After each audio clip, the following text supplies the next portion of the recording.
ፋቲ ጀማል በሞሮኮ እግር ኳስ እድገት ውስጥ ስመጥር ሰው ናቸው።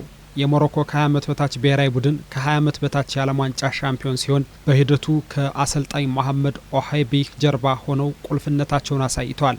ከዚህ ቀደም የዛሬ 20 ዓመት ኔዘርላንድስ ባዘጋጀችው ከ20 ዓመት በታች ዓለም ዋንጫ ፋቲ ጀማል የሞሮኮ አሰልጣኝ ሆነው የሀገራቸውን ብሔራዊ ቡድን ግማሽ ፍጻሜ አድርሰው ነበር። አሁን ደግሞ ሀገራቸው ሻምፒዮን ስትሆን ከጀርባ ሰርተዋል። ጀማል የሞሮኮ እግር ኳስ ፌዴሬሽን ውስጥ የእግር ኳስ ልማት ዳይሬክተር በመሆን የወጣቶችንና የዋናውን ቡድን የአካዳሚዎችንና እግር ኳስን የተመለከቱ ተቋማትን ስምሪት በመስጠት ወሳኝ ሰው ናቸው። ስለሚታየው የሞሮኮ እግር ኳስ እድገት ወደ ኋላ የምንመለስ ሆኖ ከሀገሪቱ የእግር ኳስ እድገት ማሳያዎች አንዱ የሆነው የወደፊቶቹ የአትላስ አንበሶች የታዩበት የቺሊው ከ20 ዓመት በታች የዓለም ዋንጫ የሞሮኮ ሻምፒዮንነትን እንቃኛለን። አርጀንቲናን አሸንፈው ለዓለም ዋንጫ ክብር የበቁት የአትላስ ደቦሎቹ በአፍሪካ ከ20 ዓመት በታች ውድድር ላይ በፍጻሜው በደቡብ አፍሪካ ቢሸነፉም አስደናቂ የውድድር ጊዜን አሳልፈዋል። ከፍጻሜው ሽንፈት በኋላ ፌዴሬሽኑ በሰጠው ትኩረት ለዓለም ዋንጫው ዝግጅታቸውን ቀድሞ ጀምረዋል። ከዝግጅቱ በተጨማሪ ከግብጽና ከአሜሪካ ጋር ተከታታይ የወዳጅነት ጨዋታዎችን በማድረግ አቋማቸውን በመፈተሽ ለቺሊ ውድድር ትልቅ ትኩረት መስጠታቸውን ያሳየ ጊዜ አሳልፈዋል። በቺሊው የዓለም ዋንጫ ሞሮኮ ከስፔን፣ ብራዚል እንዲሁም ሜክሲኮ ጋር በምድብ ተደልድላለች። በርካቶች በተለይ የስፔንና የብራዚልን ከ20 ዓመት በታች ቡድኖች በመጥቀስ የሞሮኮን ከምድብ ማለፍ ተጠራጥረው ነበር። ሆኖም ከግምቶች በተቃራኒ ሞሮኮ የምድብ የመጀመሪያ ጨዋታዋን ከስፔን ጋር አድርጋ አሸንፋለች። በኳስ ቁጥጥር ብልጫ የተወሰደባቸው ደቦሎቹ በሙከራዎች የተሻሉ ሆነው 2 ግቦችን አስቆጥረው አሸንፈዋል። ያሲር ዛቢርና ጀስሜ ያሲን ግቦችን ያስቆጠሩ ተጫዋቾች ናቸው። ከ4 ቀናት በኋላ ከብራዚል ብሔራዊ ቡድን ጋር ተገናኝቷል። በዚህም ጨዋታ ግምቶች ለብራዚል ተሰጥተው ነበር። በጨዋታውም 60 በመቶ የኳስ ቁጥጥር ብልጫ የነበራት ብራዚል ነበረች። እስከ 60ኛው ደቂቃ ድረስ ግብ ባልተቆጠረበት ጨዋታ አትማን ማአማና ያሲር ዛቢሪ ያስቆጠሯቸው ግቦች ሞሮኮ እንድታሸንፍ አድርገዋታል። ዛቢሪም በተከታታይ 2 የምድብ ጨዋታዎች ግብ ማስቆጠር ችሏል። ሞሮኮም በ2 የምድብ ጨዋታዎች ወደ ቀጣዩ ዙር ማለፏን አረጋግጣለች። ይህን ተከትሎም 3ኛውን የምድብ ጨዋታ በነጻነት እንዲጫወቱ ሆኗል። ከሜክሲኮ ጋር የተገናኙበት ጨዋታም 1-0 በሆነ ውጤት ተሸንፏል። አሰልጣኝ መሐመድ በመጀመሪያዎቹ 2 የምድብ ጨዋታዎች ከነበራቸው አሰላለፍ የደከሙትን በማሳረፍ እድል ያላገኙትን ማጫወትን መርጠዋል። ከሜክሲኮ ጋር የተገናኙበት ጨዋታም 1-0 በሆነ ውጤት ተሸንፏል። ሆኖም ቀደም ብለው ወደ ጥሎ ማለፍ መግባታቸውን አረጋግጠዋልና ወደ ሩብ ፍጻሜ ለማለፍ ከደቡብ ኮሪያ ጋር ተደልድለዋል።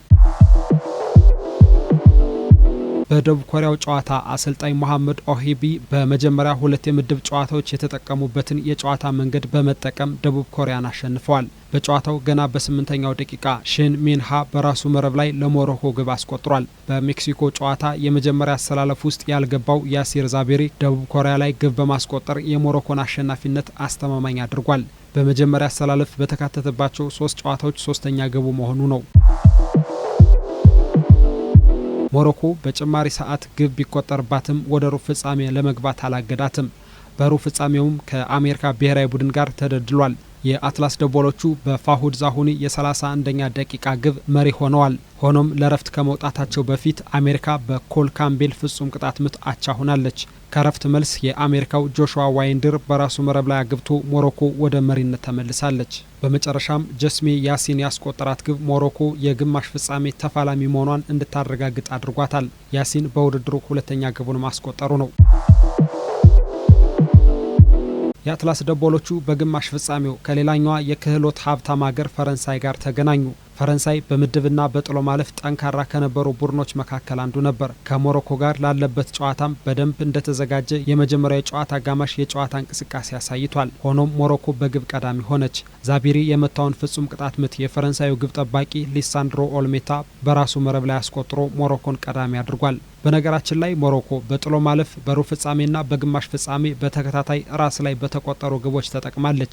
ይህም የአጥቂ ክፍሏ ጠንካራ መሆኑንና በተጋጣሚ የመከላከል ክፍል ላይ ግፊት በመፍጠር ደረጃ ጠንካራ መሆኗን ማሳያ ነው ተብሏል። የፈረንሳይ ብሔራዊ ቡድን በሁለተኛው የጨዋታ አጋማሽ በሉካስ ሚሼል አማካኝነት የአቻነት ግብ አስቆጠረ። መደበኛው የጨዋታ ክፍለ ጊዜም ሆነ በጭማሪ ሰዓት ግብ ባለመገኘቱ ወደ መለያ ምት አቅንቷል። በዚህ ሂደት የዕለቱ ጀግና ደግሞ የአትላስ ደቦሎቹ ግብ ጠባቂ ማርቲ ነበር። ከ20 ዓመት በፊት በተመሳሳይ ውድድር የሞሮኮ ጉዞ እዚህ ላይ ነበር የተጠናቀቀው። አሁን ግን ለፍጻሜ ደርሳለች፣ ታሪክም ሰርታለች።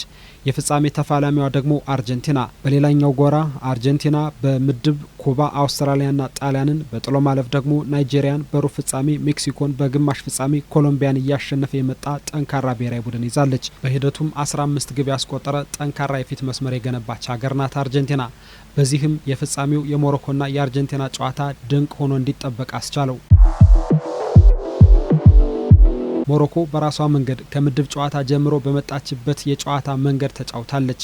የኳስ ቁጥጥር ብልጫውን ለተጋጣሚ በመስጠት አጋጣሚን መጠቀም። በ29 ደቂቃ ውስጥ የጨዋታውን ውጤት የወሰኑ ግቦች ተቆጠሩ። ያሲር ዛቢሪ በ12ኛውና በ29ኛው ደቂቃ ያስቆጠራቸው ግቦች ለሞሮኮ ዋንጫ ለመስጠት በቂ ሆነው ተገኝቷል። የ6 ጊዜ የውድድሩ አሸናፊ አርጀንቲና ተንበርክካለች። ሞሮኮ ደግሞ ለራሷ የመጀመሪያውን፣ ለአፍሪካ ደግሞ ከጋና በመቀጠል ሁለተኛውን የመድረኩን ዋንጫ ነሳች። ውድድሩን በበላይነት ማጠናቀቅ የሞሮኮ የእግር ኳስ እድገት መለኪያ ነው። ወደ መግቢያችን የሚመልሰንም ይሄው ጉዳይ ነው። ከኳታሩ የዋናው ብሔራዊ ቡድን የግማሽ ፍጻሜ ገድል ጀምሮ በሁለቱም ጾታዎች በየዕድሜ እርከኑ ወጣቶች በአህጉራዊና ዓለም አቀፋዊ መድረኮች ያሳዩት ድንቅ አቋም የሞሮኮ የእግር ኳስ መሪዎች ድንቅ የስራ ውጤት መሆኑ ማሳያ ነው። ከፊፋ ቲቪ ጋር ቆይታ ያደረጉት ፋቲ ጀማል ስለ ሞሮኮ የእግር ኳስ ልማትና ውጤት ሲጠየቁ ይህን ስራና ውጤት ለግለሰቦች መስጠት አልፈልግም ይላሉ። ሆኖም የሞሮኮ እግር ኳስ ፌዴሬሽን ፕሬዝዳንት ፎዚ ላካጄ ያመጡት ለውጥና እግር ኳስ ልማት ላይ ያላቸው እምነት ይደንቀኛል ይላሉ። ግልጽ የእግር ኳስ ልማት ፍኖተ ካርታ በመንደፍ አሳይተውናል፣ ውጤቱም የሚለካ ሆኗል ይላሉ። ከ2021 በፊት የተከናወኑ የእግር ኳስ ልማት ስራዎች ከ2021 ጀምሮ በወንድም በሴትም በሁሉም ብሔራዊ ቡድኖች ላይ እየታየ ነው ይላሉ። ከ17 ዓመት በታች፣ ከ20 ዓመት በታች፣ ከ23 ዓመት በታች እንዲሁም የኦሎምፒክ ቡድናችን ግሩም ውጤት እያሳየን ይገኛል። ዋናው ብሔራዊ ቡድናችንም አሁን ላይ በፊፋ ደረጃ 11ኛ ላይ ይገኛል። በኳታር ከዋክብት በበዙበት ውድድር 4ኛ ደረጃን ይዘን ማጠናቀቃችን የሞሮኮ እግር ኳሳዊ ስኬት ነው ይላሉ የቀድሞው የወጣት ቡድን አሰልጣኝ ያሁኑ የፌዴሬሽኑ የእግር ኳስ ልማት ዳይሬክተር። ሞሮኮ አሁን ላይ የመሐመድ 4ኛ ዘመናዊ የወጣቶች እግር ኳስ አካዳሚን በአግባቡ እየተጠቀመች ትገኛለች። በአውሮፓ አካዳሚዎች ያደጉ ከዋክብትን ከመጠቀም በተጨማሪ ሀገር ውስጥ ያሉ የእግር ኳስ ክህሎት ፋብሪካዎችም ድንቅ ወጣቶችን እያወጡ ነው። እንደ ኤኤስ ፋር፣ ፊዩኤስ ራባትና አርኤስ በርካኔ ያሉ እግር ኳስ አካዳሚዎች ግሩም ስራ ላይ ናቸው። ከፌዴራል የስልጠና ማዕከላትና ከአካዳሚዎች በተጨማሪ የሞሮኮ ክለቦች በተለይም 14ቱ አስደናቂ የእግር ኳስ ልማት ስራ ላይ ናቸው። በሳሌ፣ ካዛብላንካ፣ ቤንጉሬርና ላዩኒ ከተሞች ላይ የተቋቋሙ የእግር ኳስ ማዕከላት ወጣቶችን ማፍራታቸውን ቀጥሏል። እነዚህ ማዕከላት በ2011 በ2010ና በ2009 የተወለዱ ምርጥ ታዳጊዎችን በ3 የዕድሜ እርከን ከፍለው ያሰለጥናሉ። በአውሮፓ የሚገኙ ሞሮኮውያንም ታዳጊዎችን በመመልመል እየሰሩ ያለው አበርክቶም ድንቅ ነው። ሞሮኮ ከሀገራት ጋር ያላት እግር ኳሳዊ ዲፕሎማሲ ግንኙነትም የሚደነቅ ነው፣ ተጠቅማበታለችም። ለምሳሌ ከኢትዮጵያ እግር ኳስ ፌዴሬሽን ጋር ባደረጉት ስምምነት የኢትዮጵያ ብሔራዊ ቡድን የሞሮኮን ሜዳዎች በዓለም ዋንጫና በአፍሪካ ዋንጫ ማጣሪያ ጨዋታዎች እንደራሱ በመጠቀም በሜዳዎቹ ጨዋታውን እንዲያደርግ አመቻችታለች። ይህም በህዝብ ግንኙነት ስራና በእግር ኳስ ልማት ልምድ ልውውጥ ላይ ጥቅሙ የላቀ ነው ይባላል። የሞሮኮ ከ20 ዓመት በታች ወንዶች ብሔራዊ ቡድን ከ20 ዓመት በታች የዓለም ዋንጫ ስኬት ላይ ተነስተን የሞሮኮ የቅርብ ዓመታት የእግር ኳስ ስኬትን የተመለከተው የዛሬው የማህደር ስፖርት ዝግጅታችን በዚሁ ተጠናቋል።